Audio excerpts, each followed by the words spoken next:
Dear ladies and gentlemen, Professor Russ Coff, fellow students, and honorable guests. I would like to welcome everybody tonight at the Herbert Simon Award ceremony and lecture of Rajk College for Advanced Studies. We have arrived at a very special milestone. Not only is our college 55 years old in 2025, but we have the great pleasure to hold the Herbert Simon Award ceremony for the 20th time this year. It's my pleasure to introduce you and welcome the recipient of the 2024 award, Professor Russ Coff from University of Wisconsin-Madison. I would also like to introduce Professor Attila Csikán, President of Rajk College for Advanced Studies, Mr. Zsolt Főző, Director of Rajk College for Advanced Studies, Mr. Gábor Simonovics, Academic Director of Rajk College for Advanced Studies, Ms. Otília Biszák, Chair of the Student Board, Mr. Barnabás Muzslai, Member of the Organizing Committee of this event. My name is Zsigmond Gorecki, and I will be the host of this evening. First, I would like to call Otília Biszák to deliver her speech about the Herbert Simon Award.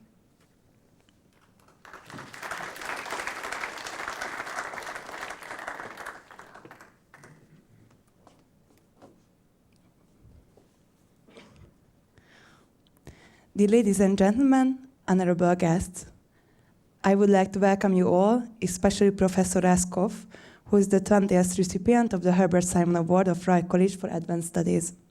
Today, it's a special day for us, as it's the 20th time that the representative of the college has had the honor of telling the story of the Herbert Simon Award. My name is Otília Biszák, I am the chair of the student board, and on the behalf of the college, it is my pleasure to be here tonight. Since its establishment in the 1970, the college strives to reach the highest international standards for its students, which demand us to look at the broader perspective and be well prepared in our scientific work. The highest level of this professional work is represented by the 3 awards established and given by the college: the John von Neumann Award, the Rudolf Andorka Medal, and the Herbert Simon Award. The Herbert Simon Award was founded in 2004. Our members honored those academics with the award whose work and research have made an outstanding impact on solving fundamental business and management problems and inspired the thinking and professional development of the college members. The unique approach of selection makes the award special. It is funded and given by the students. They are the ones who nominate inspiring scholars and who passionately debate at the college assembly before electing the newest recipient. For the college members, the award represents professional opportunity, excellence, and passion. Rajk College serves as not only an educational institution, but also a nurturing community.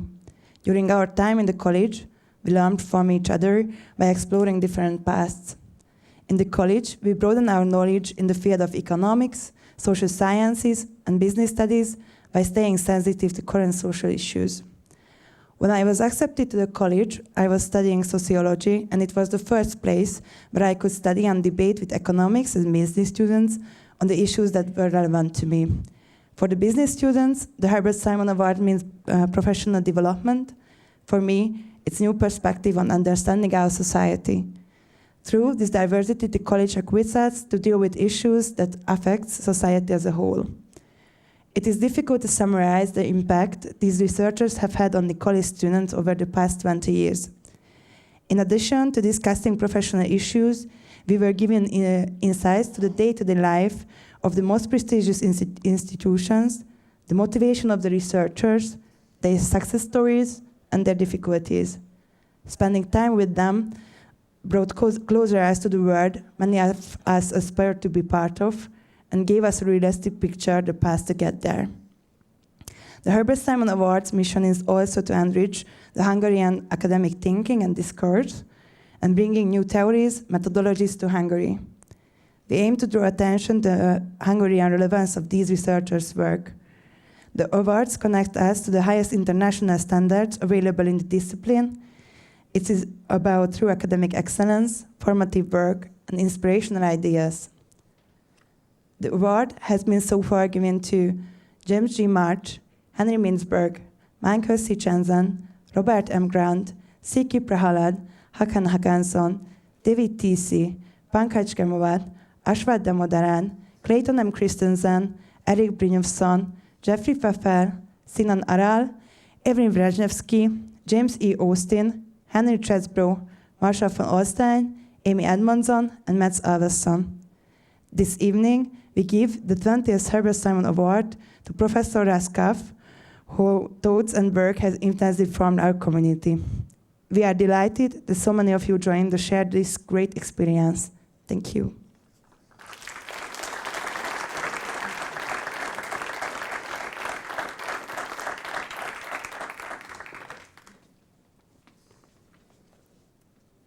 Thank you.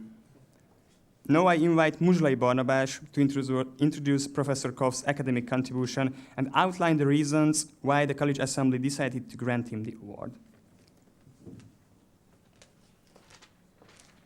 Thanks.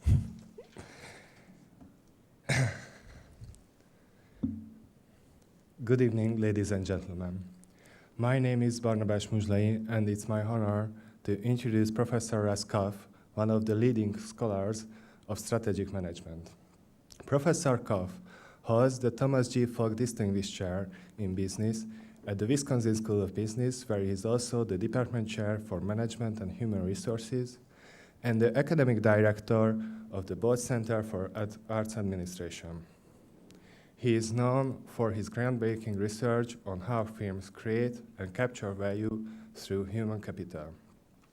Professor Coff's impact is reflected not only in his publications, but in the way he has helped to steer the direction of strategic management as a discipline. He currently serves as a senior editor at Strategic Science and has held editorial roles at many major journals in the field. He is also a past president of the Strategic Management Society. His work invites us to rethink what counts as a firm's most important asset. In a no-hack environment, unlike traditional firms, value is created not by tangible assets, but by people's knowledge, skills, and creativity. As Professor Coff put it, like human assets, an oil field may be a strategic asset. However, once acquired, an oil field cannot quit and move to a competing firm, cannot demand higher or more equitable wages, cannot reject the firm's authority or be unmotivated, and need not be satisfied with supervision, co-workers, or advancement opportunities. That's why, together with our distinguished teacher, Attila Hürketz, generations of students have explored how human capital creates value and how strategic human resource management can turn that value into sustained advantage. Professor Coff's work taught us to look beyond individual skills and ask when and how they generate economic rent. We came to see HR as a strategic function, one that builds firm-specific capabilities, shapes motivation through fairness and expectations, and reflects broader strategic trade-offs, whether through trust or control. These ideas have shaped how we think about people and strategy in organizations and beyond. For me personally, what made it especially meaningful realizing how Professor Coff's work speaks not only to strategy, but also to labor economics and sociology, fields that, like Rajk itself, are shaped by interdisciplinary dialogue. As the 20th presentation of the award, this year invites us to reflect on the legacy it represents. Over the years, it has recognized research on topics such as principal-agent dilemmas, bounded rationality, managerial behavior, organizational learning, meaningful work, psychological safety, and the politics of power and identity. All of them have helped us move away from viewing the firm as a black box and toward understanding the human dynamics that unfold within it. That's why it feels particularly right to honor Professor Coff this year. His work connects many of these ideas and reminds us of the human capital with all its potential, tension, and value, sits at the very center of strategy. Dear Professor Coff, your presence truly honors us. Please accept the Herbert Simon Award of 2024.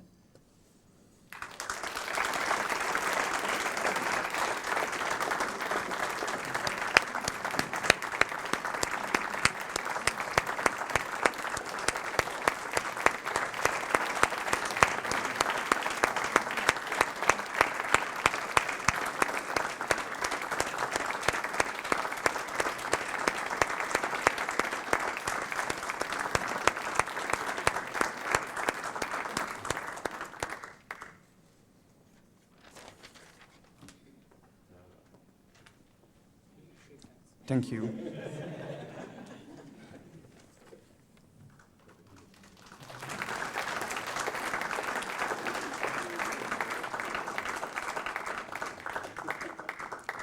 And now I would like to call Professor Coff to give his lecture.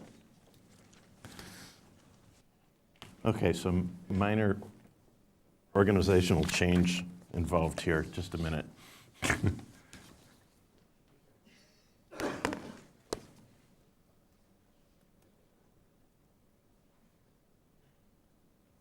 A good sign my computer recognized me.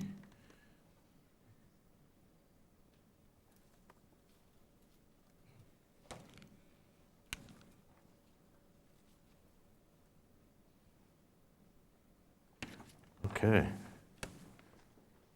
Thank you. Let me start by saying this is chair number 1. Who is employee number 1? I just want to check. Who has the 1? Okay, this is an inside joke from what we did in the master class. And I thought they'd be chuckling a little bit more, but they were just like awkward.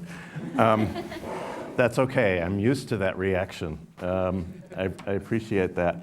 Kosanam for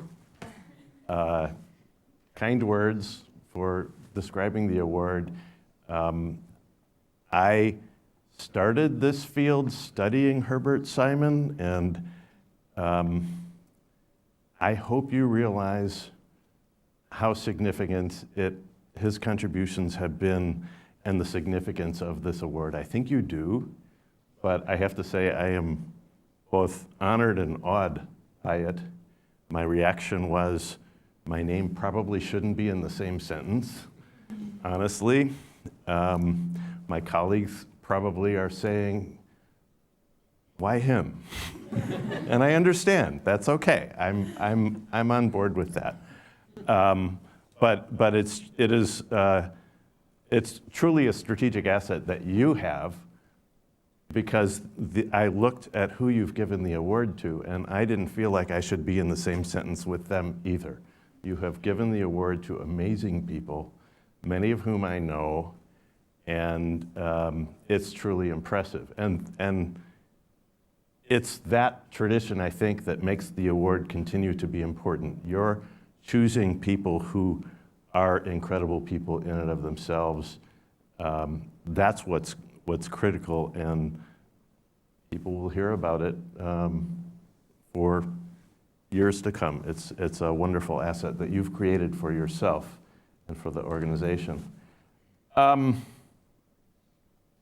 right, so I'm going to talk about a bunch of things, and I don't want to lose my main message because I'm talking about a bunch of things. So I'm going to give you the main message up front, which is usually useful because otherwise things can get lost. It's really simple. When you are exploring new avenues, sometimes the first step in exploring the new avenue is letting go of things that you think you know. And that's been the essence of my career. If I've identified value in the literature, if I've created value for my colleagues, it is because I let go of some things that I was holding on to very tightly. And that's where contributions begin.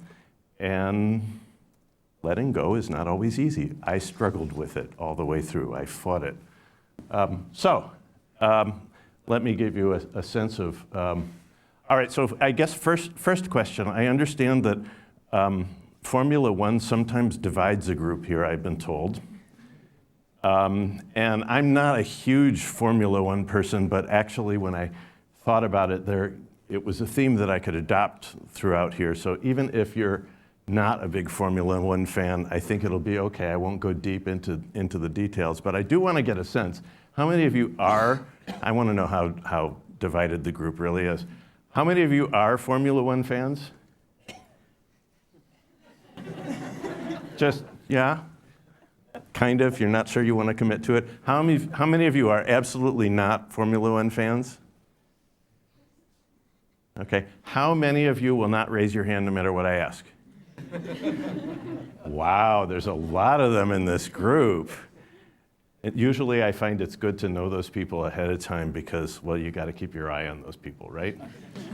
All right, so I'm going to start out by setting up a little bit of a race that I do with my students, and many of you may have already had this, but the idea is understand where we are at the starting point, right? So in strategy, what we typically have to do is identify the opportunities and threats in the external environment, and we need to identify what our resources and capabilities are for the firm, and then develop a strategy that leverages what we have and what we need to acquire as part of the strategy in order to move forward.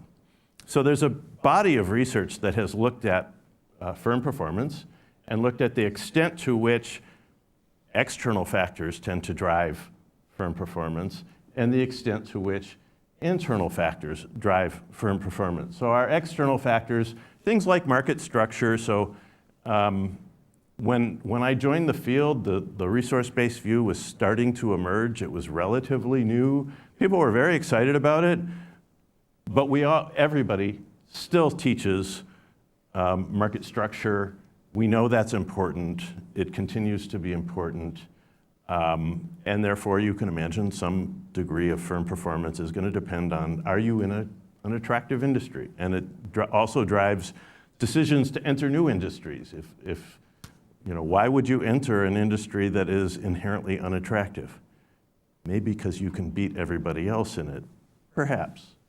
And then as I entered the field, there was an increasing focus on internal capabilities, resources and capabilities. The notion that sometimes a firm can enjoy a sustained cost or differentiation advantage over time. And I want to be careful here because I think sustained can imply that we have an advantage that can't be competed away. And that's not what I mean. That actually can be a dangerous notion, that if managers think, oh, our advantage is safe, we don't have to worry about it. Well, that's where complacency comes from, right? But to ask the question, we seem to have an advantage, do we? And how long is it likely to last? And so that's, as I teach my students, I focus on, well, how long do we think we might have an advantage and what's next, ultimately, right? So lots of resources come from internal capabilities, innovation. So if you think you have an advantage, then that question of what is our next advantage, you are pushed to innovate, and probably the most important advantage is your ability to duplicate an advantage or create another advantage, build off of it. And some of you may have studied dynamic capabilities. That kind of fits in that category. And of course, effective leadership is critical, and you've brought in scholars who are exceptional at leadership as well. So you can see how these come together. So I said it was going to be a little bit of a race, and maybe this is the starting point, and maybe this is obvious to you, but maybe it's not. It isn't always obvious to my students. If we were to figure out what portion, because we can do a variance decomposition, there's research that decomposes the variance in firm performance into internal factors and external factors. And each of them is important, so I'll tip you off, each of them is important. How many of you feel that external factors, like the industry structure, are more important for driving, predicting firm performance? This is for the people who won't raise their hand no matter what I ask. How many people feel internal factors drive? All right, be that way. That's fair. And to give you a sense, now this is one study from a colleague of mine. Did you guys already talk about this? So I don't necessarily know what you've already talked about.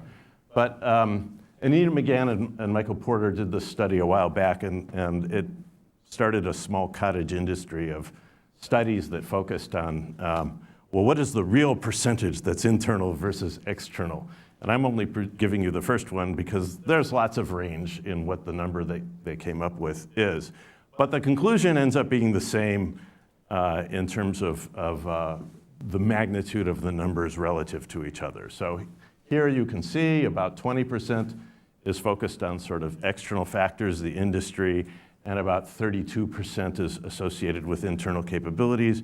I won't go into the research methods for this, but subsequent people went and used all kinds of different methods to see if any of them would make a substantial difference. And a recent paper from a colleague of mine went into, well, how has this perhaps changed over time? Is it fixed, the percentages that are associated with this?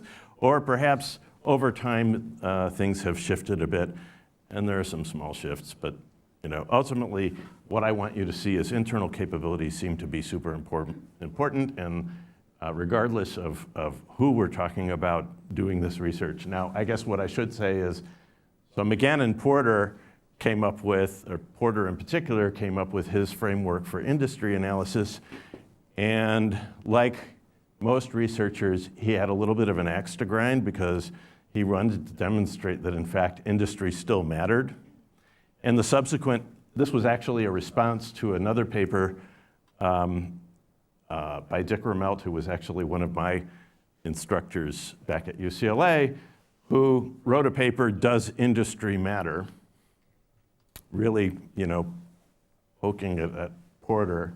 And so this paper is in response, saying, this is, you may as well understand how research works. And I do want you to see that researchers have a little bit of an agenda, and so this is why it's important as consumers of research to kind of understand how research might have an agenda, and I don't know, it's like listening to politicians. You need to actually listen to all the sides and make your own mind up in terms of that. But nonetheless, we conclude here, internal capabilities seem to be important. They seem to be relatively more important. Clearly this was obvious to you, and you're wondering, why did I come here for this? That's fair. I want to give you a sense of what my starting point was as I entered the field, and what my journey might have been. So with respect to the resource-based view, there was a notion that firms have unique capabilities. This is a bit of a departure from sort of the economic ideal, which is perfect competition, and the implication of and the notion is perfect competition creates the most value for society, right? Because it's the most efficient. But we never really approach that. It never really is there. And the reality is some firms consistently do better than other firms, and then the question is why? So this perspective focuses on why do some firms have unique capabilities, and why might those unique capabilities be hard for another firm to acquire and leverage. And economists would tend to approach this and say, well, eventually all capabilities will be imitated, and we will approach perfect competition. So this question of, well, why don't the capabilities get imitated, ends up being pretty important. And this is where it's important to understand how dysfunctional organizations can really be.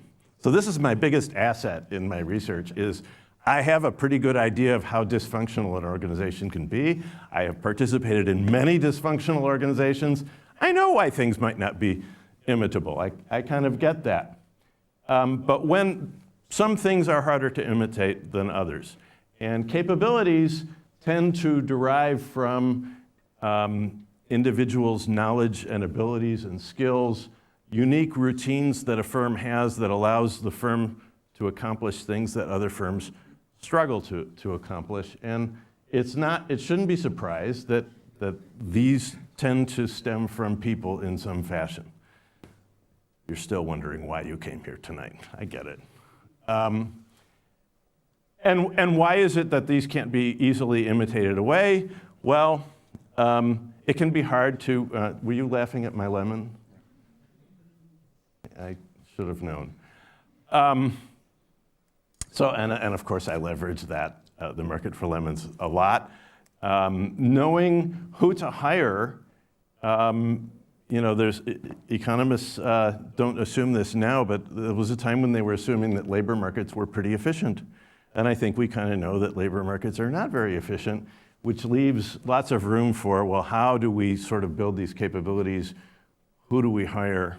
And I know every time I go to hire, I wonder, why are people looking? Why do they want to move? And of course, I've been in lots of dysfunctional organizations. It could be that they really don't like their organization, and I get that.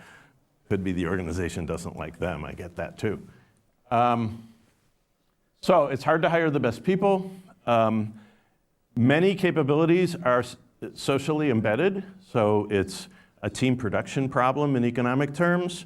If it's a team production problem, how does another firm imitate it, especially if the capability is sort of grounded in social interactions of the workers involved, the employees involved. So a rival can't just come in and do that. And then complex or causally ambiguous routines can be very hard to imitate. Now, I told the master class yesterday that I had this epiphany moment as I was teaching as a young junior faculty member, and I ended a lecture saying, because of this theory tells us what kinds of resources lead to sustained competitive advantage. And I said, so in conclusion, firms should invest in resources that are causally ambiguous, socially complex, and firm-specific, which is what the theory kind of says. And they wrote that down.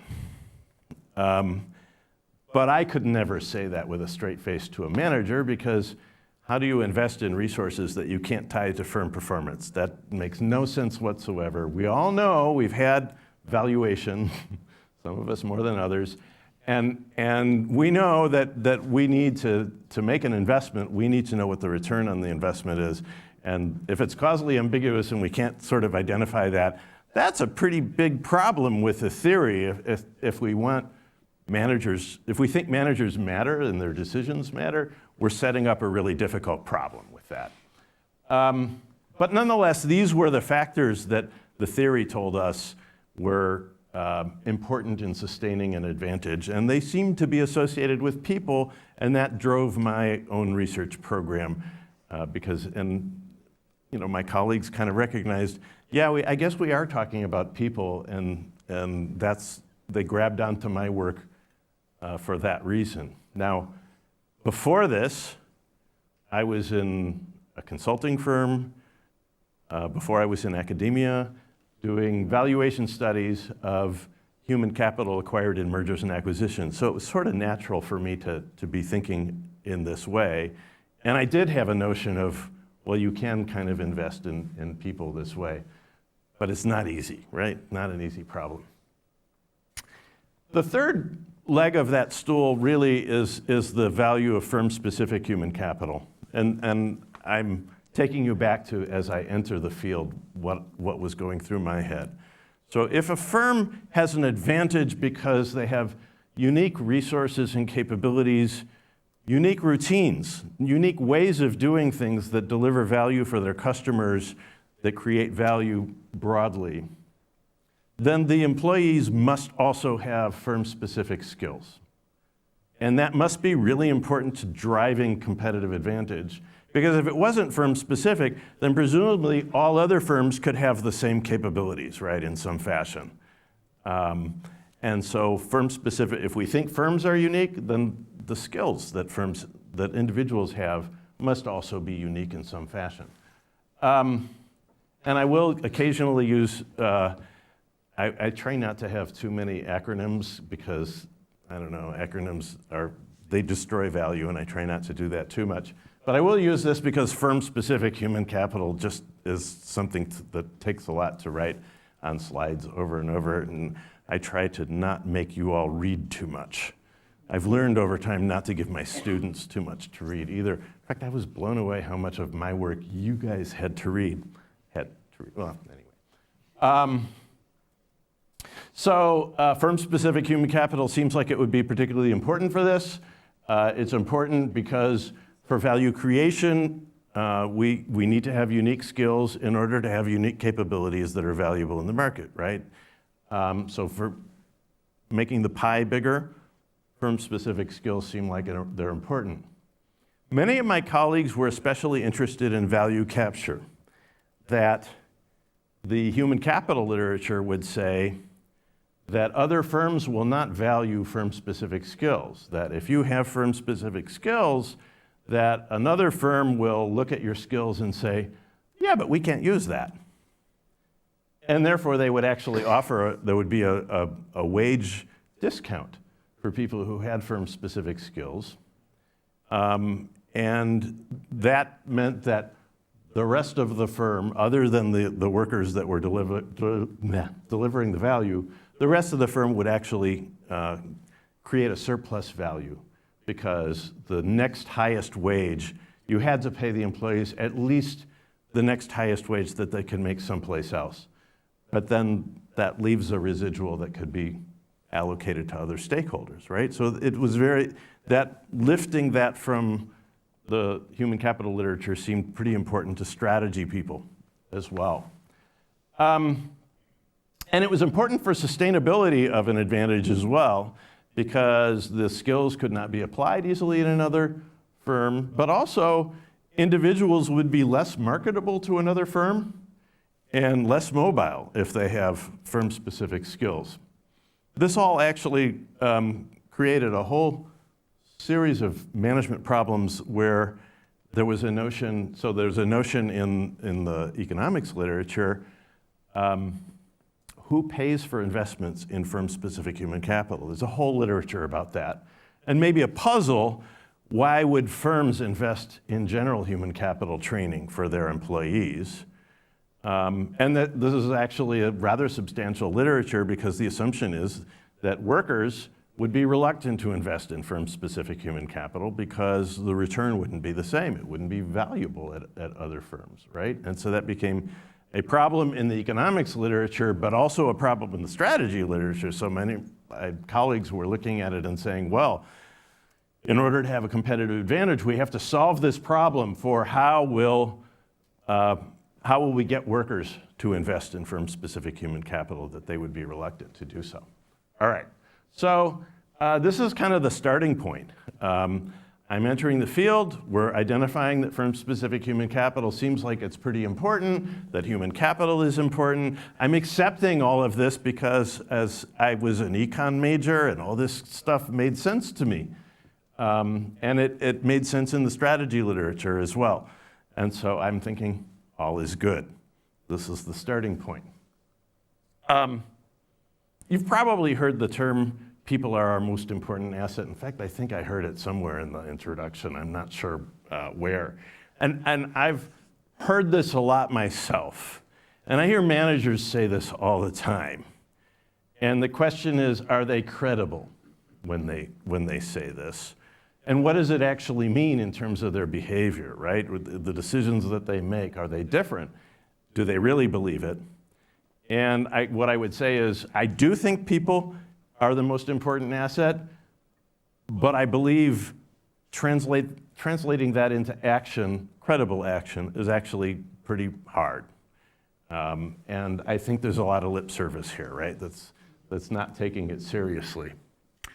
So first of all, in accounting, by and large, expenditures associated with people are treated as expenses. And expense has a very specific definition. Expense means that it has no value beyond the current accounting period. And so almost everything that you might spend that is associated with people, accounting will treat it as no value for the future. Now, that doesn't sound like an asset. It's also not generally on balance sheets. We do have, and you've all learned, the balanced scorecard, and this is why we need the balanced scorecard. However, investors don't have that information.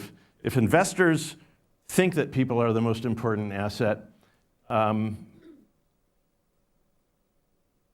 guess the message that they probably deliver, particularly if they're shorter-term investors, is, well, it looks like it's an expense.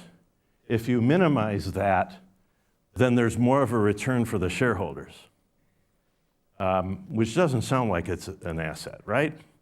And so I guess, I realized pretty quickly, accounting creates some problems for this, because the accounting systems that are in place reflect an economy that is not the current economy. And in many ways, that can distort managers' decisions is very hard to be using traditional accounting methods and actually treat people like assets, because it doesn't push you in that direction, right? So that's a little bit of a challenge. My work in consulting, as I mentioned, was valuing the human assets acquired in mergers and acquisitions, separating it from goodwill that was created in the acquisitions, and helping our clients to amortize that value. At the time that I did this, you could amortize goodwill over 50 years. And so there was value in developing separating it from goodwill for the firm and allowing it to be an accelerated amortization. I know you think you're supposed to appreciate people, but here we were depreciating people. Don't laugh, it only encourages it. So we had a series of projects. Our client was acquiring brokerage firms, and when you acquire a brokerage firm, you pay a rather large amount in excess of the tangible assets that are on the books, because brokerage firms don't really have a lot of tangible assets. It's really about the people, especially then. There's more tangible assets probably now than there were then. So we found that valuing the brokers, we found, for example, that top producers would take 95% of their business with them if they were to go to a competing firm. That's not a huge surprise when you think of, a high-producing broker is producing most of the firm's revenue, and their customers are with them because of their expertise. So if they move to another firm, the customers are more likely to follow them. We use standard valuation models and standard cost accounting to allocate the cost. The revenue's easy to trace to salespeople, right? And we found pretty consistently that about a third of the deal value we attributed to the human assets acquired. Now, you can imagine if you're buying a brokerage firm, that's probably a pretty conservative number, that mostly what they are buying is the people, and the people are ultimately what matters. We had to win in court. And to win in court against tax court, you have to present a pretty credible position. So we were very conservative in the way that we did this. But this got me thinking, this is even before I'm an academic, but this got me thinking, wow, how does this distort decision making? This is clearly, there are numbers that are being produced. Most buyers in acquisitions, they don't have a value of the human assets they're acquiring. Think of the ways that might affect the decision process. What are you going to pay? How are you going to manage your way through the acquisition? This ultimately became what I studied. I now focus not really on valuing human assets, but recognizing that most of the time we don't have the value. How does it affect decision making, right? But fundamental problem. I will say also that we had the easy valuation problem because we had salespeople. They're all revenue centers, and it's easy to allocate the costs to them. That was a simple problem, honestly. But in most organizations, you have team production problems where you can't figure out whose individual value, what the individuals are contributing. They're mostly cost centers, but cost centers are contributing a lot to the organization's effectiveness, and it's hard to trace it to individuals. So we also had a cost-based model and looked at various investments that had to make in individuals, but that was I want to say it was a lot more difficult, a little less intuitive in terms of that process.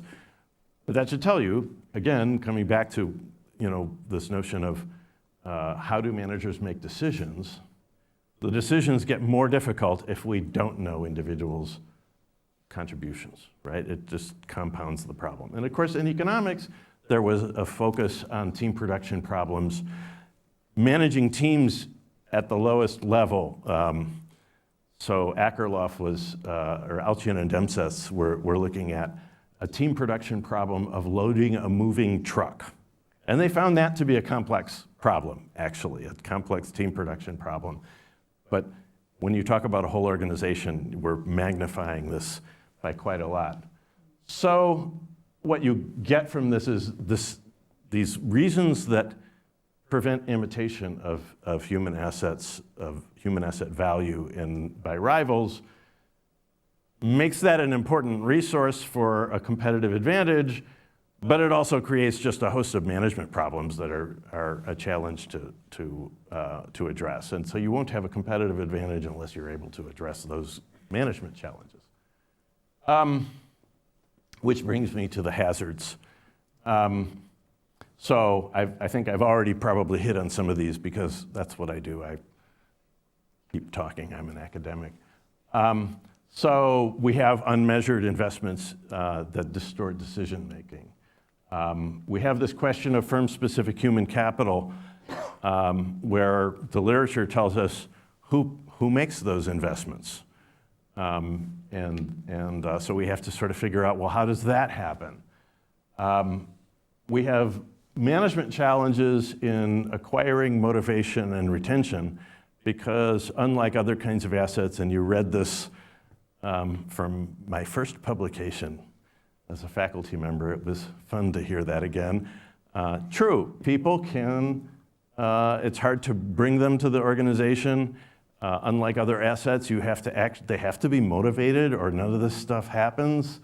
You have to figure out how you're going to retain them, or we certainly don't have a sustained competitive advantage. Now, there's a little bit of irony there because I did my PhD I was in a department that was human resource management, and it was heavily focused on labor economics. And I thought I was going to be an HR, this probably doesn't mean a lot to you, but I thought I was going to be an HR scholar, strategic HR scholar. And at the time, that field defined itself, those scholars defined that field as stuff that goes on in an HR department to support a strategy that comes exogenously from above, which is like saying anything that's interesting, we don't do it. Anything that's strategic, I'm doing mergers and acquisitions of human capital intensive targets, and they're like, well, that's not what, the HR department might not be involved in that. I actually went on the job market and failed miserably, completely. I went on the market the next year looking for strategy jobs. Now, I guess I should say, because this won't be obvious to all of you, but at UCLA, the human resource management department was a completely different department from the strategic management department. And the faculty, if they passed each other in the halls, probably would not say hi to each other. So for me to switch areas like that was not trivial. But I realized I didn't understand the lay of the land, if you will, so I was learning. The last thing that seemed like a hazard on the road is this question of who captures value. And I told you that there was a notion from the human capital literature that we care about firm-specific human capital because employees, you only have to pay them their next highest wage. And firm-specific human capital would not be valued by other firms, and therefore, more of the value would be allocated to others, I'm saying would be allocated to others in the firm. My colleagues would say more of the value would flow to shareholders. But I know more about organizations than that. And just because it doesn't go to the workers, just because the workers aren't paid their full value, does not mean that the value flows to the shareholders. It means that it flows someplace. And that's a whole nother question, right? But it did raise this question, who should capture the value and who does capture the value? There's a normative question and there's a positive question. And I'm interested in both, ultimately. But my feeling was, if individuals contribute to the creation of the value, from a normative standpoint, I have reason to, I don't see an obvious reason why that value should flow consistently and fully to shareholders. So not all of my colleagues were on the same page as me back then, but one of the unique insights of that is that some of the value that's created would not show up in accounting measures. Why? Because if employees were paid that value, then it gets subtracted out before you report profitability, just because of how accounting works, right? Because I've already said that's all an expense. All right, so some warning flags. I'm in this, I'm thinking firm-specific human capital is the route. It's gonna make my career. And then I started to see some warning signs. So for the one of you that was interested in Formula One racing, it's a yellow flag. So the first one, which is interesting, is that firm-specific human capital is completely ignored by HR professionals. They simply don't care about it. To explain what it is to them takes a while because there's nothing natural about it. And if it was so important as economists were thinking, then it's a problem if firms don't care about it, right? So that's a warning sign that something's working differently. I got a hold of a data set where they measured firm-specific human capital of workers, and I was intrigued because it was hard to find data that actually went out and asked workers, to what extent are your skills valuable in another firm? There just wasn't a lot of data like that. And so I found it. I actually had a PhD student who was working on that data set, and I said, hey, the research in this area tends to use tenure at the firm as a proxy measure for this. The longer the tenure in the firm, they assume that people have more firm-specific human capital. The other measure that they tend to use, on-the-job training. The more on-the-job training you have, the more firm-specific human capital. It makes sense, right? And so my PhD student was working on something else, but I knew the data set that he was working on, so I said, hey, you've got tenure, you've got on-the-job training in this same data set. Why don't you go and see to what extent, when they ask this, is it correlated with on-the-job training and tenure? And for that matter, do you see reduced wages for people that have firm-specific human capital? And he came back 2 weeks later and said, I'm really sorry. You guys remember I told you that he tortured the data as much as he could, and the data would absolutely not confess. Yeah, you liked that, didn't you?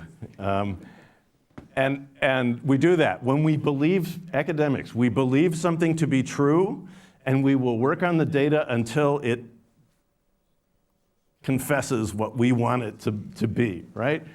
I made my point up front. At some point you have to let go of things, and sometimes it's hard. And so he comes back, he says, there's nothing here. I've worked really hard. All I can find is that there seems to be an opposite relationship, that the longer the tenure that workers have, the more they think their skills are general. It's the opposite. It's actually the newer employees that think their skills are more firm-specific. And the longer tenured, and there was no relationship whatsoever with on-the-job training, and there was no relationship whatsoever with wages. And these data had been sitting around for, I want to say decades, because this is not new or recent data, but it was unique because they had measured this construct. And I was surprised with this data sitting there for so long. Why didn't the labor economists do what I asked my PhD student to do? Now I know, because the data wouldn't confess what they wanted it to confess, and it never got published because they couldn't explain, why is it doing this? It's not related to that, but it was hardly used as a result. But here's our problem: no reduced wages for firm-specific human capital. Another yellow flag. Using similar data, what's the impact on mobility? It should be preventing workers from moving to other firms.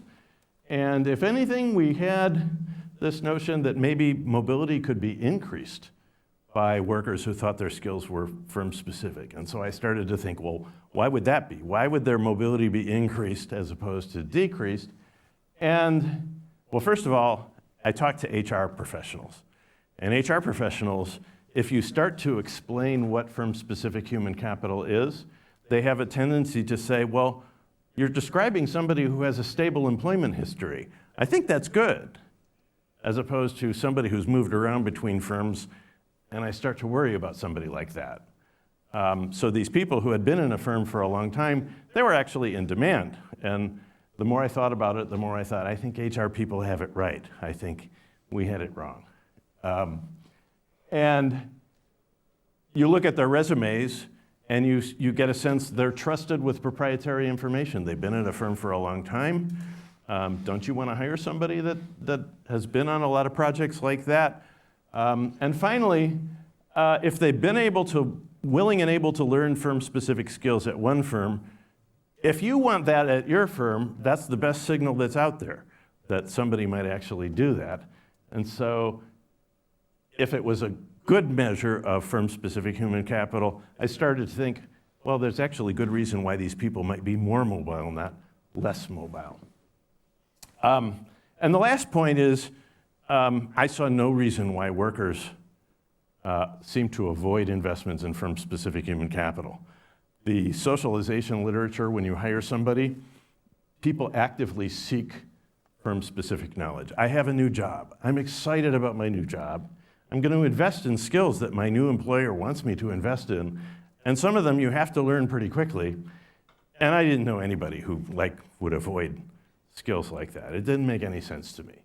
And in fact, oh, she's going to yell at me. But the fact of the matter is, with academics, she's shaking her head now.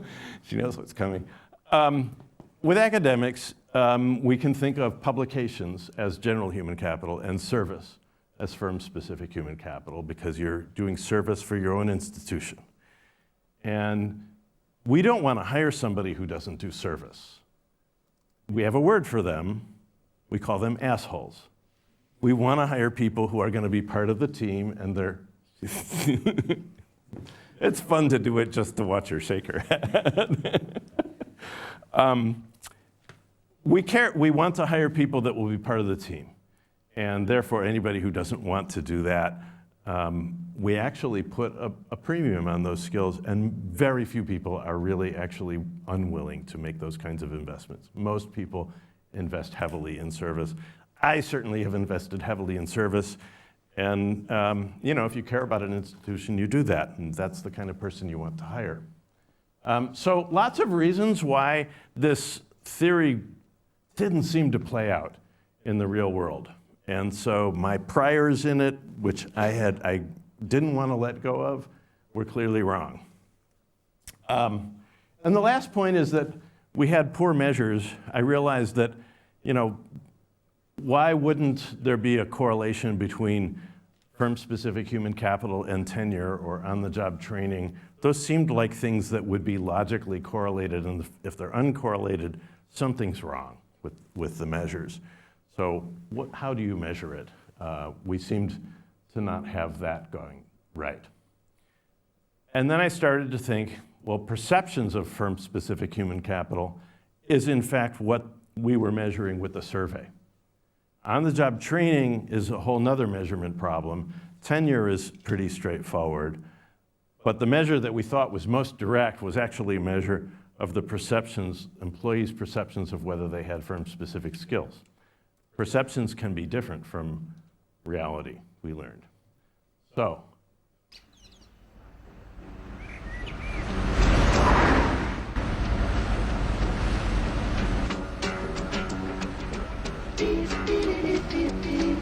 this is like your other presentations, right? Do you have an extra steering wheel in your car? Because sometimes you need it.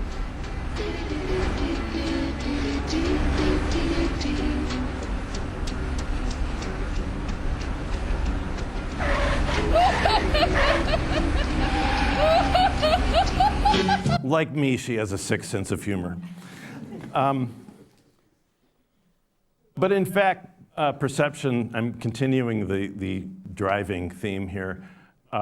Perception does drive behavior, and it matters, even if it's incorrect. Whether it's correct or not is kind of a separate problem. But I started to realize you're asking the workers are reporting what they think their skills are, but the workers mostly, unless they've really tried the job market, they have no idea whether their skills are applicable in another firm unless they've worked in another firm, because we don't simultaneously have a lot of experience in multiple firms at once. And so we don't necessarily know whether our skills are firm-specific or not. So it turns out that perceived firm specificity diverges sharply from anything we thought actual firm specificity would do. So it's negatively correlated with tenure, uncorrelated with on-the-job training. What it seemed to be most highly correlated was job satisfaction and organizational commitment. Those are really important variables that organizational behavior scholars use regularly to understand how motivated people might be in their organizations or whether they will turn over. And it was negatively correlated in the sense of the more you thought your skills were firm-specific, the more you hated your job satisfaction was low, and you were uncommitted or less committed to your own organization, which was not how economists were thinking that firm-specific human capital would work. They were thinking, well, you've made a decision to acquire new capabilities in your firm, therefore your commitment should be higher. And that just was not panning out. So we ask what might be the implications for behavior, given that it's just perceptions are not the same as actual. And again, I told you no clear link to wages. Turnover was actually more likely. I've explored this further. And understanding the link to attitudes helps us understand why turnover might be more likely. And again, workers don't seem to resist investments in firm-specific human capital. And I'll go a step further. They don't typically think of it as an investment. So Becker defined human capital as an investment good. We invest in education. A few of you have invested in education here. And you might think of it as an investment good in the sense of you're thinking, well, this is going to help me in the future, and there might be a return to that investment. But when you're learning new skills at the firm, is it a conscious decision that I'm going to invest and I'm looking for a return on it? Or does it kind of just happen? I'm working on the job, they asked me to do something, I have a choice. I'm going to do what they've asked me, or I'm going to go find another job. I'm not saying, well, what's the return on this investment? It's not even a question that comes up. So looking at it as an investment good might not make sense. I might add that a PhD is also not an investment good. It's a consumption good. We'd better enjoy it because the return on that investment is generally not going to be, it will just be irrational ultimately. But if it's a consumption good, it might make sense because we derive enjoyment, right? They're quantifying their enjoyment right now. But workers don't generally resist those investments. Now, I come back to everything I thought was the case is not the case with respect to firm-specific human capital, except for one thing. I still believe firmly that if firms have unique capabilities, which I do believe that individuals must learn knowledge, must gain knowledge that is idiosyncratic. They learn new routines. You get a job, you learn new routines. You work in a team that has specific kinds of demands that would not help, the knowledge of how to do that would not help you at another firm necessarily, and that might be the root of competitive advantage. So there's one piece that I still buy and a whole bunch of other pieces that I don't buy that I had to kind of let go of over time. All right, so then I started looking at this question of, well, I think firm specificity is important. Can I look at firm specificity in any other contexts? And I had this notion that econ was missing a piece here because they look at wages rather extensively. And wages are the most generic form of incentive that's out there. That, 500 forinth at one firm is worth 500 forinth at another firm. I see some smiles there, that's good. That's better than the reaction I got the first time. But it's completely fungible. And clearly a firm can't have a competitive advantage through a motivator that every firm has access to. But what if there are incentives that are not equal across firms, that a firm has access to some resources that other firms do not have access to? And that seemed to make sense to me, but it broadens what we mean by incentives way beyond wages. I give you a couple of examples. So my daughter is an incredible Disney file, like everything Disney, and I won't go into it because it'll take a while for me to explain. She doesn't work for Disney, but I bet she's thinking about it. If you can imagine, it's going to, if you're really a Disney file and you love things Disney, then it's not just that you love the mouse, it's that a lot of their products in their portfolio you would find value in, and that will motivate you, and there is no other company that you could work for and derive the same value as that. And that anytime a company has a differentiated product, there is this potential. And this is part of assortative matching, so there's a whole literature in economics on assortative matching in labor markets. And that literature is focused primarily on productivity of individuals and firms, that there would be matching that way.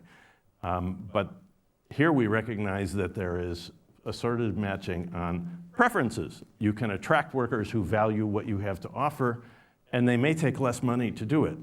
And I don't mean that they're underpaid in this case. I mean that they value something else that you're giving them. And so I give a couple of examples here, but it's much broader than this. These are kind of the easy examples in some respects. In order to publish this, we had to demonstrate that the existing incentive literature, which is rather large, did not encompass firm specificity. And so I'm not reproducing the whole table or anything, but I want to give you a sense. You know, the first question reviewers are going to ask is, isn't this just culture? Isn't it sort of, don't we know about that as an incentive? And the answer is, well, yes, we do know about that, but it is more than that. So it could be extrinsic or it could be intrinsic. I've given you some extrinsic examples. The Disney example was important to us because we could demonstrate that it's not just about corporate culture. At Google, they have autonomy that they can give to researchers that is valuable, and it's more valuable at Google than it is at other firms because of Google's complementary assets. You have use of Google while you're working. You can have high-powered incentives versus low-powered incentives. High-powered incentives mean that you're able to reward performance. Salary is a low-powered incentive because it doesn't change very frequently, but it still motivates. We still care about salary, but it's loosely tied to performance as opposed to strongly tied to performance. Well, firm-specific incentives can be high-powered or they can be low-powered. Now, I could go on as I did in the paper, but I'm not going to do that for you here. But you get a sense that I can talk about all the dimensions of incentives, and firm specificity turns out to be a completely different one. And the notion that, and we care about that from a strategy standpoint, because we're looking for anything that one firm might have that another firm could not duplicate. It becomes strategically important. Now, this is brand new. This is just coming out in the literature. My student and co-author, David Krasinski, did his dissertation on this topic, but there isn't much research on it. So this is kind of new, and I'm excited to see where that goes. How am I doing on time? You're all still here. Good. Okay, I have an exercise to do with you. You've heard of Homer's Odyssey. This is Homer's Oddity.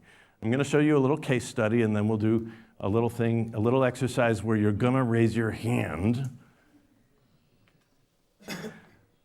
All right. So I'm going to set the stage for the case study, and you could think of this as related to AI because it is the extent to which a technology can be co-specialized to an individual's capabilities, right?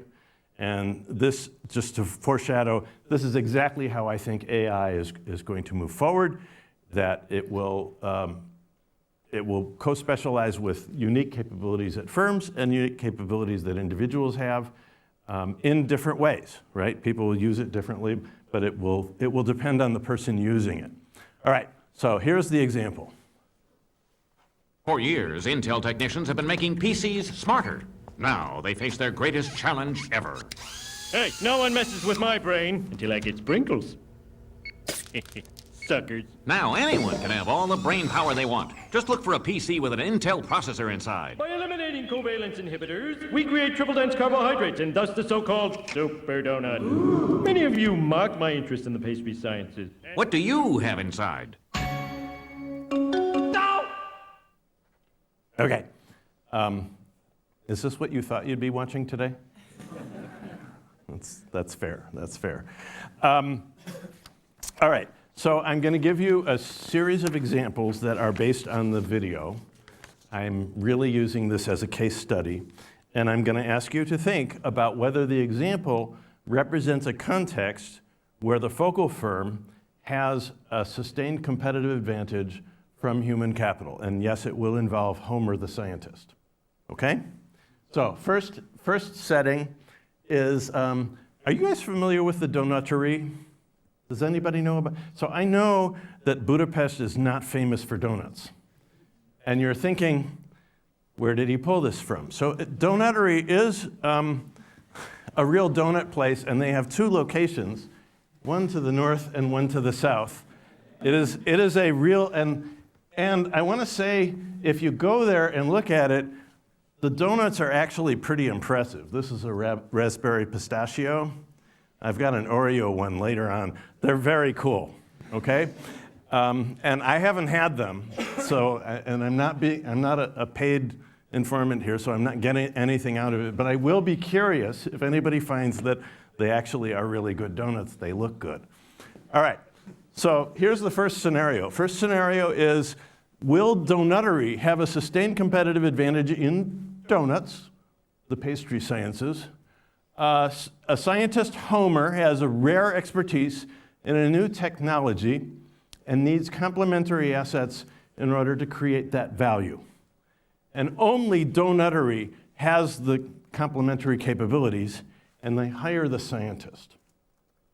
Customers flock to donuttery relative to rivals, and donuttery's stock price goes up. Any questions?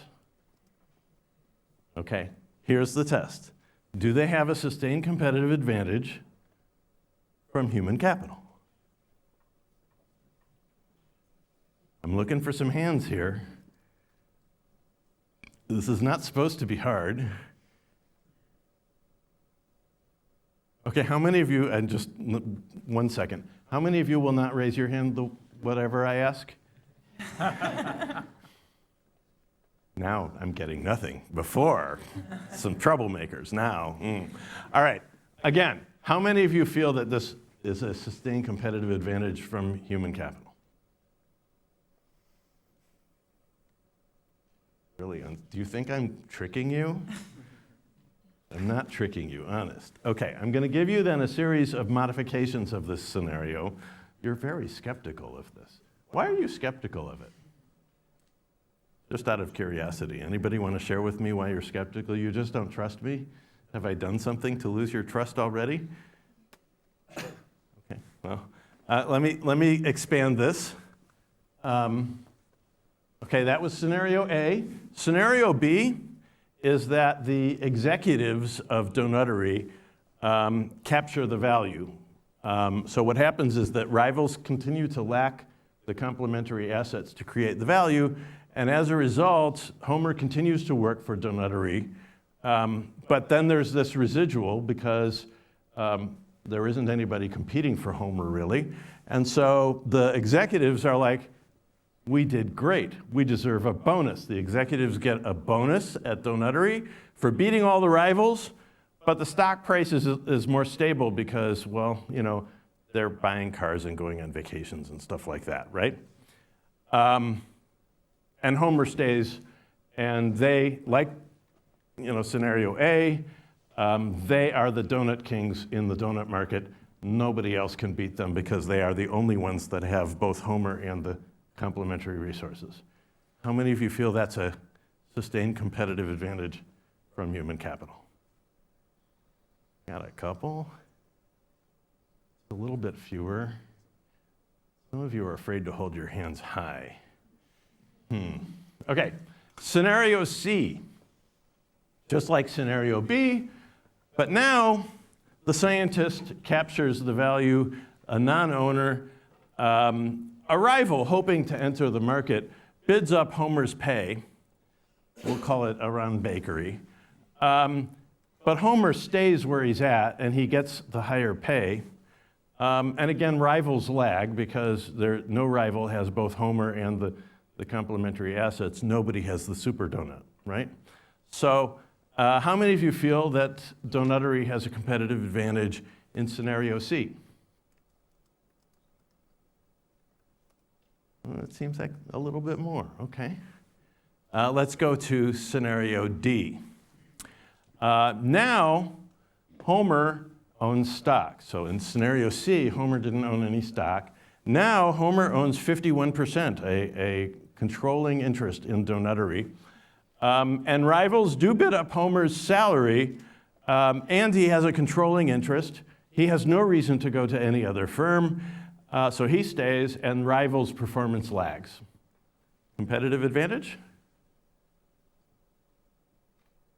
It's the same people. Okay. Let's try scenario E. Now, Homer, there's an employee stock ownership plan, and Homer owns only 1%, but otherwise it's the same. The rival bids up Homer's salary, and he only owns a small stake, but again, Homer stays at the firm, and the rival's performance lags because they can't produce the super donut. Competitive advantage?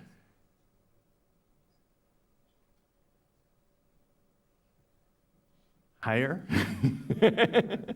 More of you think that, okay. What drives your thinking? Somebody share. Daniel's really skeptical. He's shaking his head at me. What makes it not sustainable?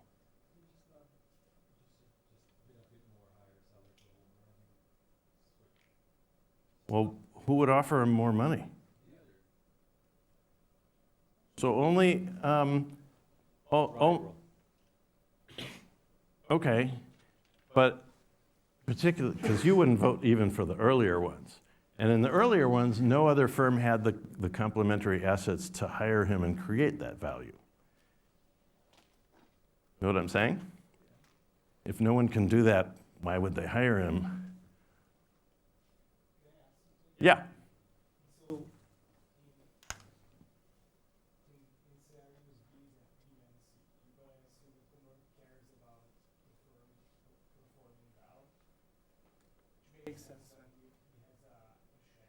Mm-hmm.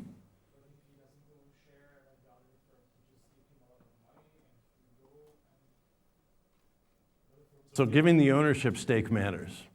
Does it matter? Does it matter whether it's 51% or whether it's 1%?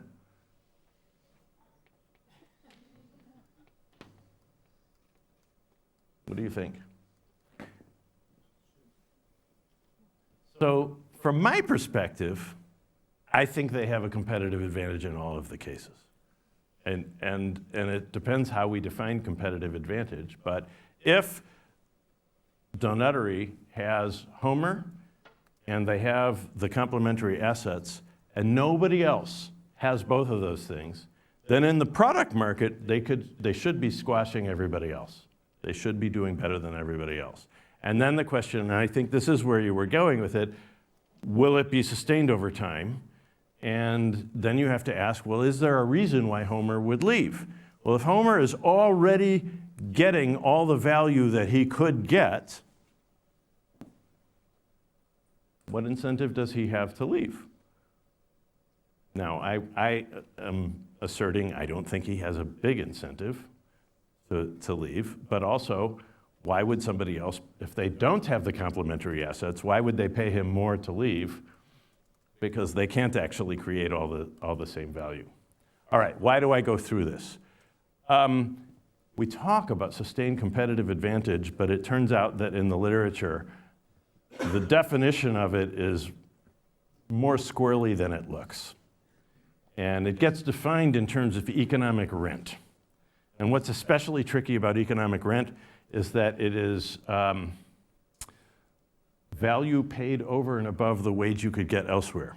And so what's tricky, and this gets at, I think, what was irking you a little bit about the example, is that if another firm is willing to offer you the same, then there's no economic rent because you're offered the going wage in some sense. I think we have a problem with the definition of competitive advantage because I care whether you win out in the market that you're competing ultimately. And that it's a separate question, who yields the value, who captures the value that's created. I'm interested in what's the total amount of value that's created, and then it gets allocated differently to the different stakeholders. And then I ask a third question, is there a reason why it would not be stable? Is there a reason why the value would no longer be sustained? By the way, the Oreo donut looks really good. To me, anyway, I think the Oreo donut looks pretty good. So I ran this survey. I run it with my executive MBA students, and they really want to see the stock price go up. And I'm like, I get why you want to see the stock price go up. That's the return to investors. Does it mean it's not a competitive advantage if Homer gets the value from that he's really contributing to the firm? And from my standpoint, I care about it from two standpoints, really. I care whether what will happen out in the wild, what will happen in actual organizations, and I care what is normatively, what is fair. And it's not obvious to me that it's fair that the value should go to the shareholders if it's really Homer that's creating the value. And it isn't just Homer because there are complementary assets too. So the pie is larger because of the two together. But why should the residual only go to the shareholders? But this is what so you can think of this as my failure, because I give this survey at the end of my course after I've given them my whole spiel, and this is what they say, right? But this is firmly ensconced in the way people think about strategy and organizations, and so I illustrate it that way. Now, this is my cue that I should talk about stakeholder theory. Not even a chuckle about that. But there is increasingly in my field a focus on stakeholder theory, that we shouldn't be focused only on shareholder value, that we should be looking at the broad range of stakeholders for a business, and there's a lot of hand-waving about that. And this is and this is why I talk about it in class, because I want people to be thinking about the stakeholders for a firm. And this is an indicator that they're not necessarily thinking about it in terms of a stakeholder theory. Now, I did the same survey to my colleagues, strategic human capital researchers, who are much more firmly ensconced in stakeholder theory. And, well, it didn't quite work out the way I was hoping there either. Because it's so firmly in the strategy ethos that this is about creating shareholder value. And I'm not against creating shareholder value. I'm just asking the question of, is there a competitive advantage? This gets all tangled up, ultimately, with that question. Part of the problem is the tools that we use. So some tools, like you all had Porter at some point, I'm gonna guess. Is that right? If you look at Porter's model, employees are suppliers to an industry. The firm and all the firms in the industry are in the center. What we're saying here is that none of the employees are part of the firm. None of them. They're not part of the firm in that framework that is the most common tool for analyzing industry structure. It's hard to let go of the tool. But this is what the tool is communicating to us. It's communicating a mindset that becomes sort of a value judgment. And again, I don't want you to get the idea that I have a problem with shareholders earning returns. I don't at all. I'm actually more interested in the positive than the normative. I care increasingly about the normative, what's fair, but I care about, well, what does happen out there? And using this tool just magnifies the problem that already exists. All right, I'm getting to a point where I'm going to wrap up soon. Does that feel better? Is it about time?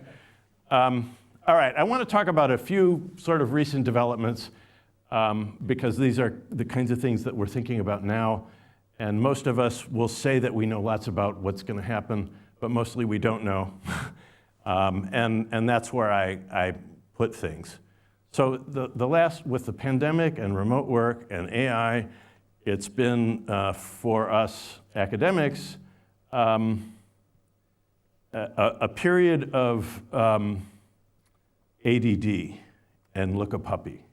It's been, we're wanting to study so many things because there's so many changes emerging. Some of my colleagues thought that remote work would eliminate competitive advantage because people would be free and easy to move between firms without moving their physical location. And so competitive advantage from human capital would go away because people could just easily move from firm to firm. What I've concluded is that's way overstated. So human capital will still drive capabilities. Firms will still have different capabilities. They will still have unique routines. Firm-specific human capital still matters. My son-in-law is a coder, works fully remotely, and truly enjoys the team that he works with, even though he's fully remote, because people care about that. You're still working together, and as a result, mobility turnover is not so much as you might think, and mobility and turnover hasn't changed nearly as much as people predicted it would. The digital nomads do not seem so nomadish moving between firms because people don't like to do that. People don't like change, as some of you've discovered. Now, it's possible that value capture could shift to key workers, and sometimes you have to pay them more to retain them, but that doesn't bother me. We already talked about that. That might happen. Does it bother you if workers get paid more? I didn't think so. All right, this might be the last car reference. So AI. Do I think that AI will eliminate competitive advantage? No. I think that AI will become a complementary asset with individuals, and it will become idiosyncratic to firms. Firms will build their AI based on their own data. It won't, like right now we use ChatGPT and whatnot, and it's general data. But increasingly firms are building their own AI using their own data, and the more they do that, the more we're in a world where we have firm-specific AI, it's customized. AI may substitute and augment people, but it will not change or eliminate competitive advantage. There will be some skills that are less valuable in the future. Some jobs will be affected more than others. Don't think it will change things. We'll adjust. We'll have to adjust. But I don't think it will be nearly as much as the hype might suggest. All right, so human capital has raised many questions. Who or what is a firm? I like to think of this because that Porter's model leads us to believe, well, if we take the employees out, who's left in the firm? That seems odd to me. How does human capital drive capabilities? Is employee captured rent a problem? How does perception affect advantage when many of our parameters are perceived as opposed to objective? And then we have just a series of things that are just folding out. And we've got remote work, AI, and like I said, look a puppy. We'll see what change gets rolled out. So many questions to look at. I have a bunch of projects in process, some of which I've talked about with you guys. These are very much in process. I will leave that out unless you want to hear more, but you've probably already heard enough. And I will leave it with people will always be essential resources for firms. If any of you, who has dogs other than Greta? We can't get rid of him. He's the only one who knows how to operate the can opener that will relate to those of you who have pets. You are important to your pet. Okay, thank you very much.